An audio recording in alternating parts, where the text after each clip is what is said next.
Hi friends, Siragadikka ஆசை serial உங்களுக்கு பிடிக்கும் அப்படின்னா நம்ம சேனலை லைக் பண்ணிக்கோங்க, சப்ஸ்கிரைப் பண்ணிக்கோங்க. அப்போ தான் நான் போடுற வீடியோ டெய்லியும் உங்களுக்கு நோட்டிஃபிகேஷனில் வரும். நீங்களும் எல்லா எபிசோடில் என்ன நடக்குது அப்படின்றத மிஸ் பண்ணாமல் பார்க்க முடியும். சரி வாங்க ஃப்ரெண்ட்ஸ், இன்றைக்கி சிறகடிக்க ஆசை சீரியலில் என்ன நடக்க போகுதுன்னு சொல்லி பார்த்துடலாமா? வாங்க பார்க்கலாம்.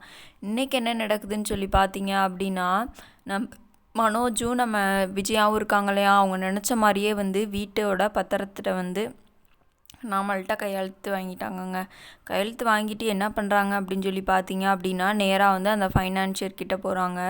ஃபைனான்சியர் கிட்டே போன உடனே என்ன நடக்குதுன்னு சொல்லி பார்த்தீங்க அப்படின்னா, சிந்தாமணியும் கூட போயிருக்காங்க. சிந்தாமணியும் கூட போயிட்டாங்களா, கூட போயிட்டு 3 பேர் உட்காந்துருக்காங்க சேரில். உட்காந்துருந்தோமே ஃபைனான்சியர் வராரு. வந்தோன்னே என்ன சொல்லிட்டாரு அப்படின்னா, உங்களோட கடன் நீங்கள் பேங்க்கில் தானே வாங்கியிருந்தீங்க, அந்த கடனை நான் கட்டிட்டேன். உங்கள் வீட்டு பத்திரத்தை கொடுங்க, கொடுத்துட்டிங்கன்னா நீங்கள் எப்போ கடனை கொடுக்குறீங்களோ திருப்பி வீட்டு பத்திரத்தை கொடுத்துட்றேன் அப்படின்னு சொல்கிறாரு. சரி அப்படின்னு சொல்லிட்டு இவங்களும் வீட்டு பத்திரத்தை கொடுக்குறாங்க. வீட்டு பத்திரத்தை கொடுக்கும்போது அம்மா மூஞ்சியும் மகன் மூஞ்சியும் ஒரு மாதிரி இருக்குங்க. ஒரு மாதிரி அமைதியாக வச்சுட்டு இருந்தாங்க. வச்சுட்டு இருந்து கொஞ்ச நேரத்தில் அவர் வச்சுட்டு இருந்தோன்னா காசை கொடுத்தாரு பாருங்க. காசை கொடுத்தோன்னா அவங்க 2 பேர்த்து மூஞ்சியில் இருக்க சந்தோஷத்தை பார்க்கணுமே, தாண்டவம் ஆடுது பயங்கரமான. அப்புறம் ஃபைனான்சியர் சொல்கிறாரு, நான் தெரியாதவங்களுக்கெல்லாம் மேக்ஸிமம் நான் யாருக்குமே கொடுக்க மாட்டேன்.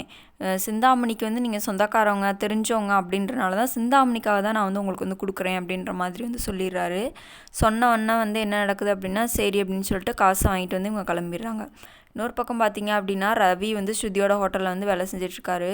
வேலை செஞ்சிட்ருக்கும்போது இந்த நீத்து அடங்காத நீத்து என்ன பண்ணுறாங்கன்னு சொல்லி பார்த்தீங்க அப்படின்னா என்ன பண்ணுறாங்கன்னா எதிர வீடியோ கால் பண்ணுறாங்கங்க நம்ம ரவிக்கு. பாவங்க உண்மையாகவே ரவி வீடியோ கால் பண்ணிவிட்டு, என்னை இந்த நிலமையில இருக்கேன், நீங்கள் என்னை பார்க்க வர மாட்டீங்க, நான் தூக்க மாத்திரை சாப்பிட்டு சாக போகிறேன் அப்படின்னு சொல்லிட்டு என்ன பண்ணுறாங்கன்னா, வீடியோ கால் பண்ணி ரவிக்கிட்ட காட்டுறாங்க. காட்டோன்னா ரவி பார்த்து ரொம்ப ஷாக் ஆகிடுறாரு. ஷாக் ஆகிட்டு வேணான்னு சொல்ல கேட்க மாட்டேங்கிறாரு.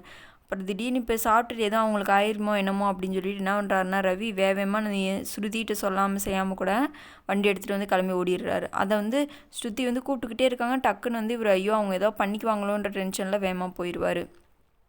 ஸ்ருதி நின்று பார்த்துட்ருப்பாங்க. இன்னொரு பக்கம் பார்த்தீங்க அப்படின்னா, செல்வம் அருணோட அம்மாவை இடிச்சிருவார் இல்லையா, கார் ஆக்சிடென்ட் பண்ணி கொண்டுருவார் இல்லையா, அந்த இதுக்காக வேண்டி சமாதானம் பேசுறதுக்காக 2 வக்கீல் வந்திருப்பாங்க.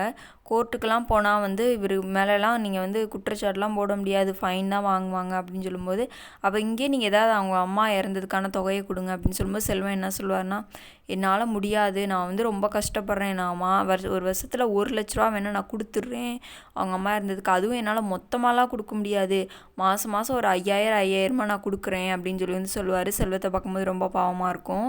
உடனே அருண் இருந்துட்டு என்ன சொல்லுவார் அப்படின்னா அப்போ இந்த மாதிரி உன் அப்பாவை கொண்டா நீ சும்மா இருப்பியா அப்படின்னு கேட்டுருவார். இன்றைக்கான எபிசோடில் இதான் ஃப்ரெண்ட்ஸ் நடந்துச்சு.